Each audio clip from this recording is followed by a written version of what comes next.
Centers for Disease Control and Prevention, the CDC, have created new videos in American Sign Language to help you keep up with the latest COVID-19 news and guidance.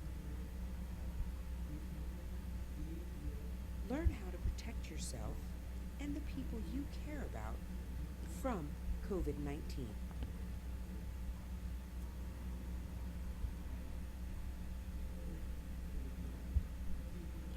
Hello, everyone. How are you doing? I'm Sign1News anchor Jaydeep Gore. Here's a quick look at the top trending stories making headlines today. If you post an interesting comment about this update, we may add it at the bottom of the screen.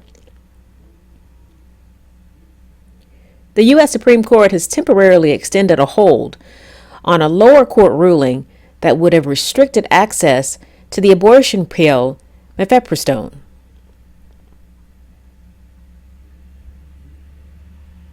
The pill has been used by millions of women across the country for more than 20 years.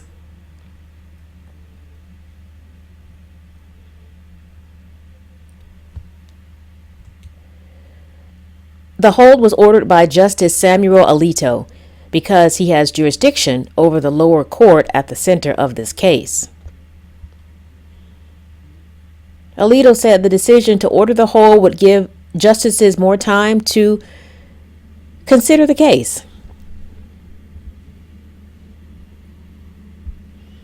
This case is the most important abortion-related dispute to reach the Supreme Court since the justices overturned Roe v. Wade last year.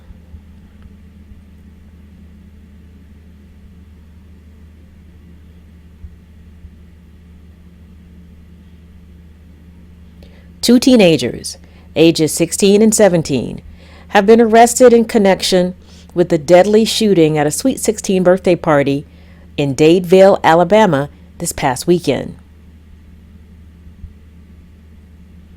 The shooting killed 4 people and wounded at least 32 others, including 15 teenagers who suffered gunshot wounds. Authorities still don't know the motive for the shooting. The teenagers have been charged with murder. But because so many people were injured, authorities say more charges will be filed, and the suspects will be charged as adults.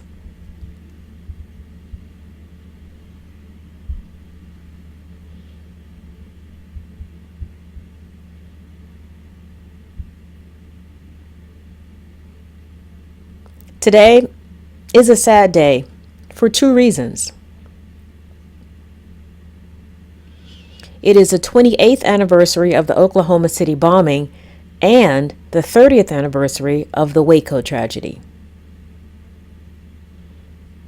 30 years ago, on April 19, 1993, federal agents raided the Waco compound of David Koresh and the religious group, the Branch Davidians. Agents tried to arrest Koresh for stockpiling illegal weapons. But Koresh and group members refused to leave. 7 weeks later, the FBI eventually decided to forcibly move in on the compound with tear gas.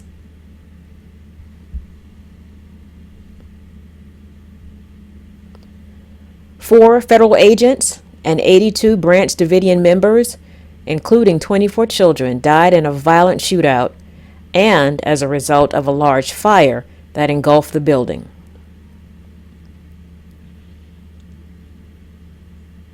Eight members of the Branch Davidian were found guilty of voluntary manslaughter and weapons charges. Then, exactly 2 years later, on the same day, April 19, 1995, a rental truck filled with explosives blew up outside the Alfred P. Murrow Federal Building. The explosion killed 168 people, including 19 children, and injured several 100 more.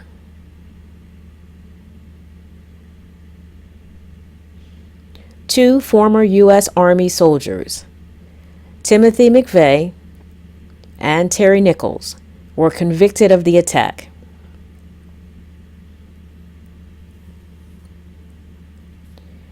They were associated with an extreme right-wing and militant group which rejects the legitimacy of the federal government and law enforcement. The men said the attack was retribution for the deadly federal raid on the Waco compound 2 years before. McVeigh was convicted and executed by lethal injection in 2001.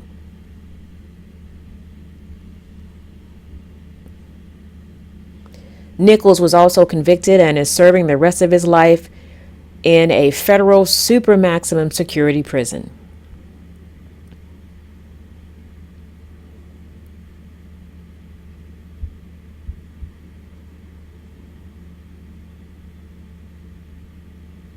If you don't have insurance, the Biden administration wants to continue to offer you COVID-19 vaccines and treatments at no cost. The White House unveiled a $1.1 billion plan to continue its COVID program for the uninsured after the federal supply is exhausted. The two-part initiative would use pharmacies, local health departments, and federally supported health centers to deliver the vaccine and treatment.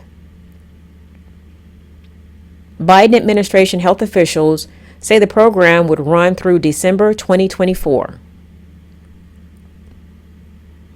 It's not clear yet how many pharmacies will participate because they will be expected to conduct their own outreach to underserved populations. At this point in time, not many people are getting vaccinated or boosted for COVID-19, and the percentage is even lower among the uninsured. Health experts say the program is a good idea, but educating the uninsured about the need for vaccination is equally important.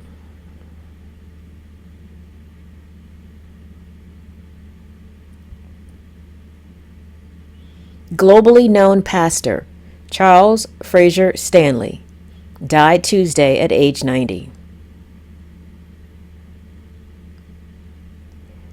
His organization, In Touch Ministries, posted that God had called him home to heaven.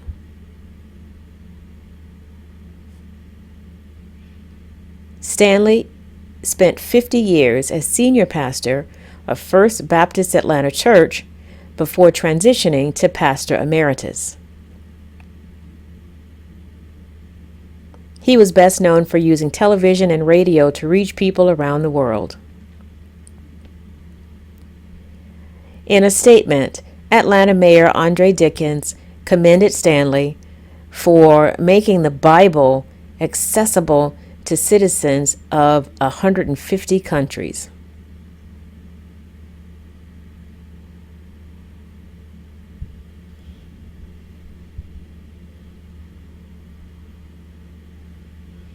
Doctors have given 25-year-old NFL star Damar Hamlin approval to play football again. If you remember, on January 2nd, Hamlin suffered a cardiac arrest after making a tackle on live television during a game against the Buffalo Bills and Cincinnati Bengals. 4 months later, he's training again with his teammates. Hamlin says a cardiac arrest was caused by commotio cordis. That's when severe trauma disrupts the heart's electrical charge and causes dangerous heart spasms.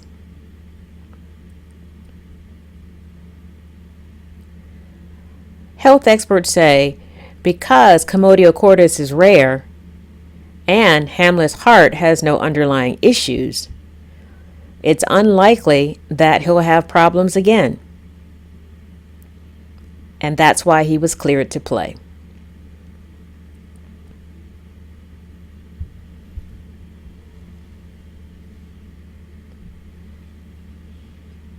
This fall, Netflix will officially say goodbye to its DVD rental service.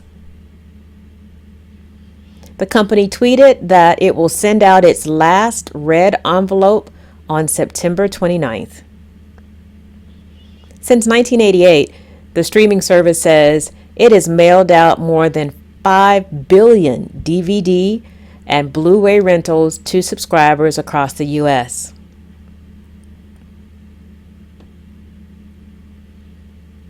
CEO Ted Sarandos issued a statement saying the shrinking DVD business made it increasingly difficult to provide the best service for its members.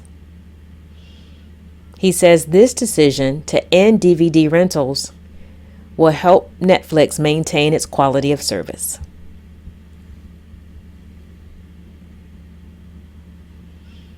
Sign1News will be broadcasting updates Monday through Friday. A big thank you to our Sign1News app supporters. You help make this broadcast happen. You can download the Sign1News app by heading to the App Store or Google Play Store on your smartphone. And you can also watch on Apple TV, Amazon, and Roku.